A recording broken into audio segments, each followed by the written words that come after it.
Seguimos en el Evangelio de Mateo, en el capítulo 8, versículo del 24 al 27.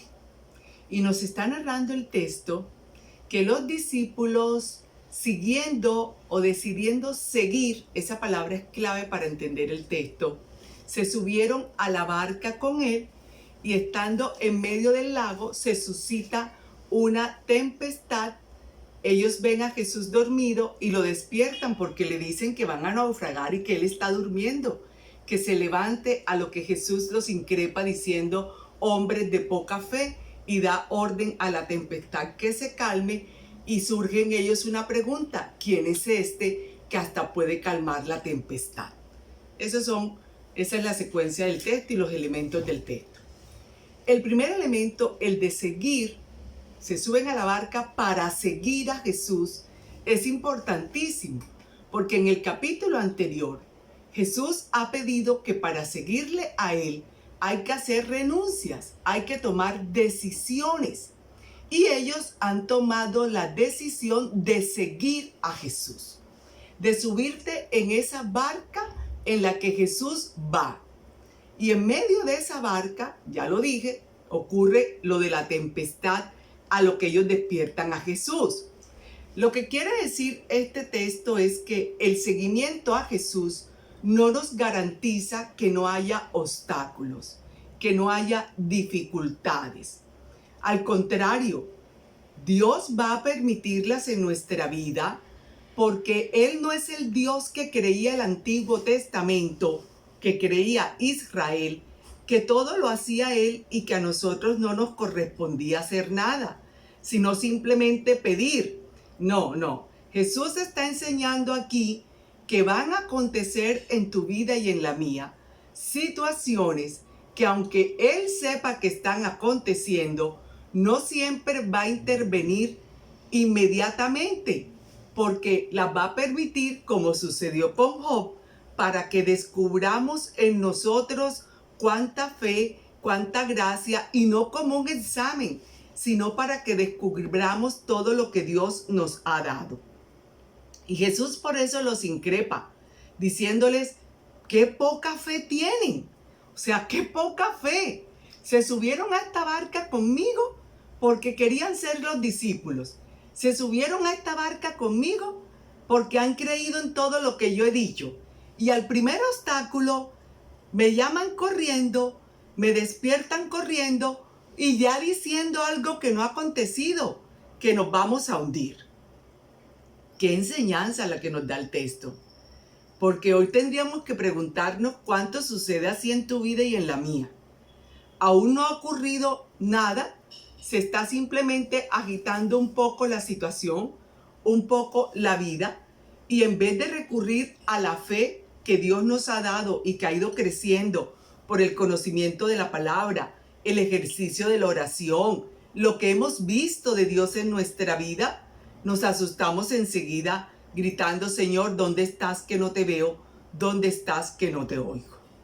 A lo que ellos se preguntan cuando ven la tempestad calmada: ¿quién es este? Y por supuesto que ese es el Dios de la creación. Por supuesto que sí.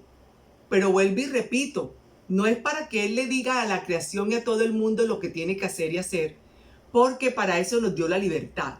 Por eso en el capítulo anterior expuso las condiciones o las razones por las que debemos determinar nuestro seguimiento a Jesús. Y no hizo fue garantizar que todo estaría bien. Entonces, este texto también nos invita a preguntarnos: ¿tenemos fe? ¿Es verdaderamente fe?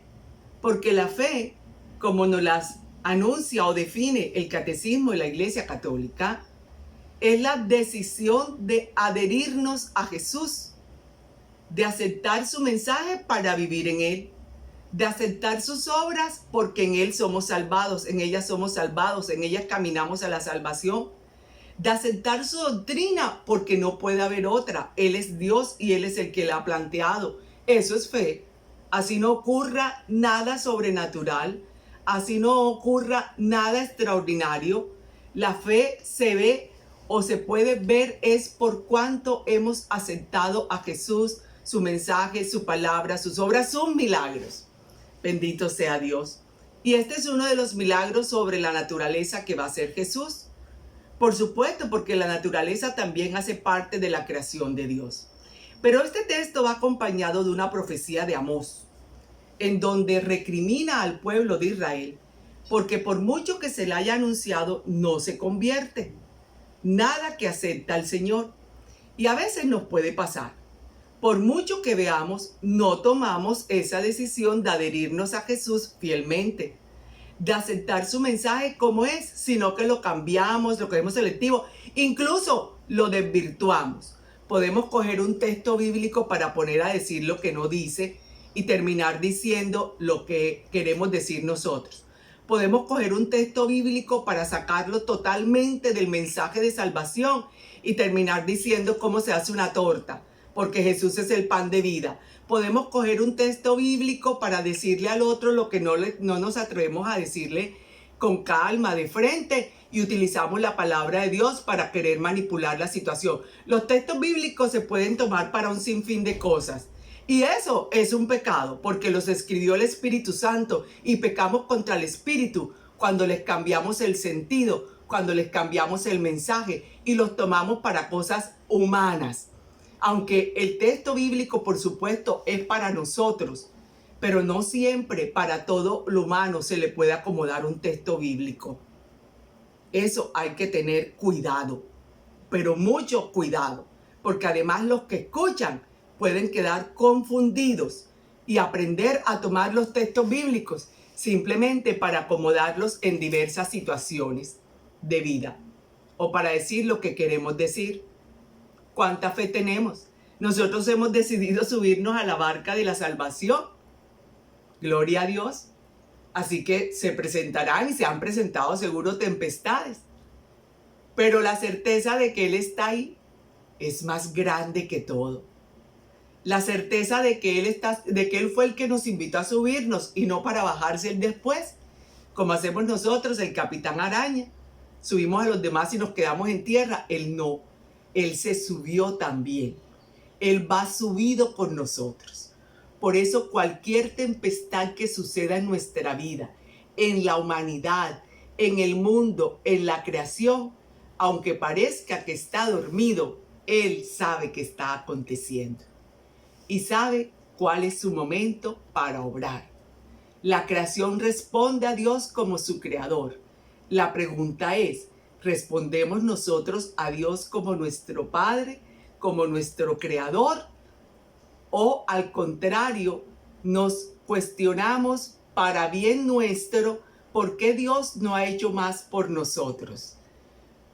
La respuesta la va a dar Él mismo en el momento indicado. Hoy preguntémonos, ¿tenemos fe? ¿Tenemos fe para soportar las situaciones de nuestra vida con esa confianza de que Él está ahí?